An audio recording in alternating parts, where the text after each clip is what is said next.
not a victory of party, but a celebration of freedom, symbolizing an end as well as a beginning, signifying renewal as well as change. For I have sworn before you and Almighty God, the same solemn oath our forebears prescribed to us nearly a century and 3/4 ago. John F. Kennedy said these same words January 20th, 1961, for his inauguration speech starter. He talked about the freedom of the United States and all the things he wanted to accomplish for the country. He said the people have to change the country, not the country have to change the people.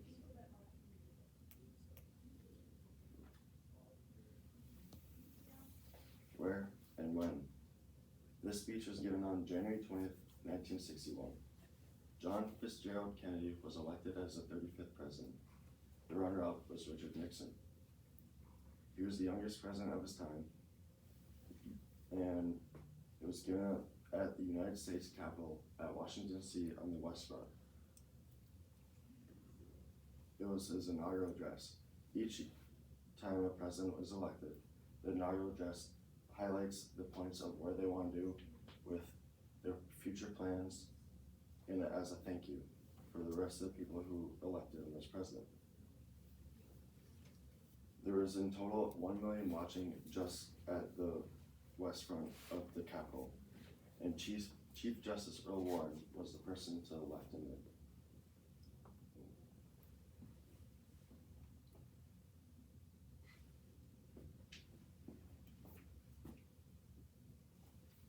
Background.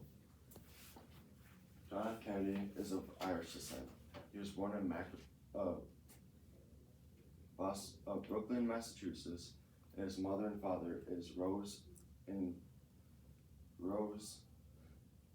Joseph Kennedy. As a child, they named him Jack as a nickname. He was very prone to illness. He had scarlet fever at the age of 2, where it left rashes all along the body and sore redness. He loved sports and books, but in total, he loved books more and became a bookworm at a young age. He had a keen intelligence, creative wit, quiet charm, and during his young adult years, he moved on to Harvard. In 1940, he graduated with an arts in government and then continued on to go to the Navy.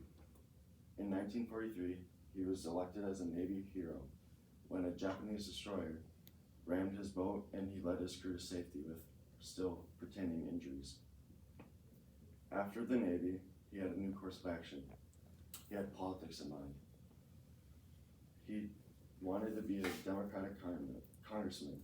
He got that position in Boston and then moved on in 1953 to the Senate.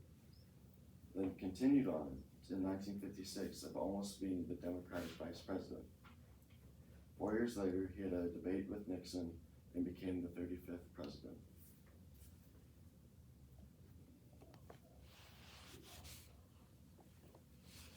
Significance. During his speech, people grew admiration towards him. He covered racial discrimination and asked the people to combat tyranny, poverty, disease, and war itself. People kept on growing admiration for how he spoke and his ambition and plans. He constantly wanted to do more for the country and change the country for the better. He was looked at for a president they needed, but also a leader they can trust and rely on. When you look up great speeches, you can see his speech alongside Martin Luther King Jr.'s I Have a Dream speech and also the Gettysburg Address. He shows great emotion through his speeches. You see him constantly using his voice and showing that he means business. You can believe what he says whenever he says it. Talking to you, even in the present day, you still believe he is talking to you. Looking back on the speech, almost 60 years ago, you still feel a connection with him. He talks about the war in our country, about racial discrimination and the war that is all the problems with us. He gives advice to you and the people around you and what you can do for your own country.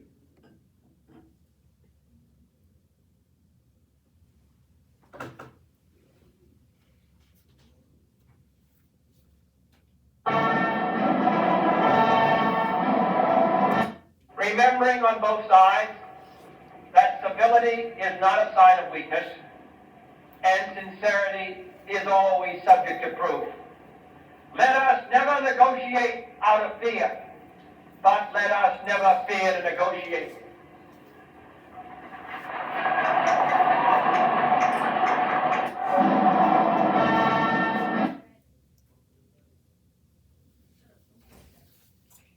That was just a little clip of how the people just reacted to him speaking.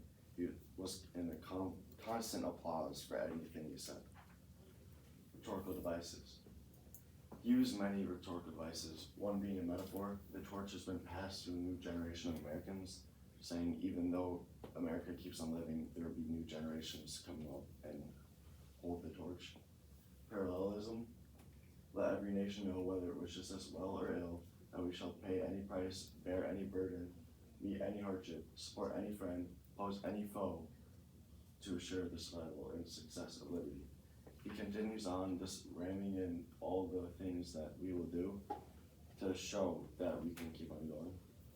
And then anaphor, he continues on to say let both sides in multiple sentences to say that even though he is one political side, he will still support the other. Ethos, pathos, logos. For ethos, he says, but because it's right, we pledge the loyalty of faithful friends. Let every other power know that this hemisphere intends to remain the master of its own house. He's using his ethics as wanting because it's right, and then that he wants to be obviously like the master and the political leader he is. For pathos, and so my fellow Americans, ask not what you can do for your country.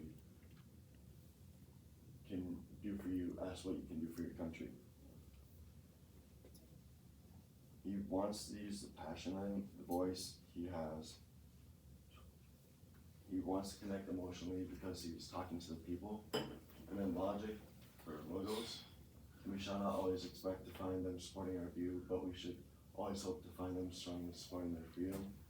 He puts that idea out that even though you have one idea, every other person can have a different idea. Will endure. It will endure for multiple reasons, not only for being the speech, but how it was given. He put great emotion into it, and the responsibilities of being the youngest, being elected, and all the actions he's aiming to set in motion. The only reason it could be irrelevant is if all the things are achieved and looked back at.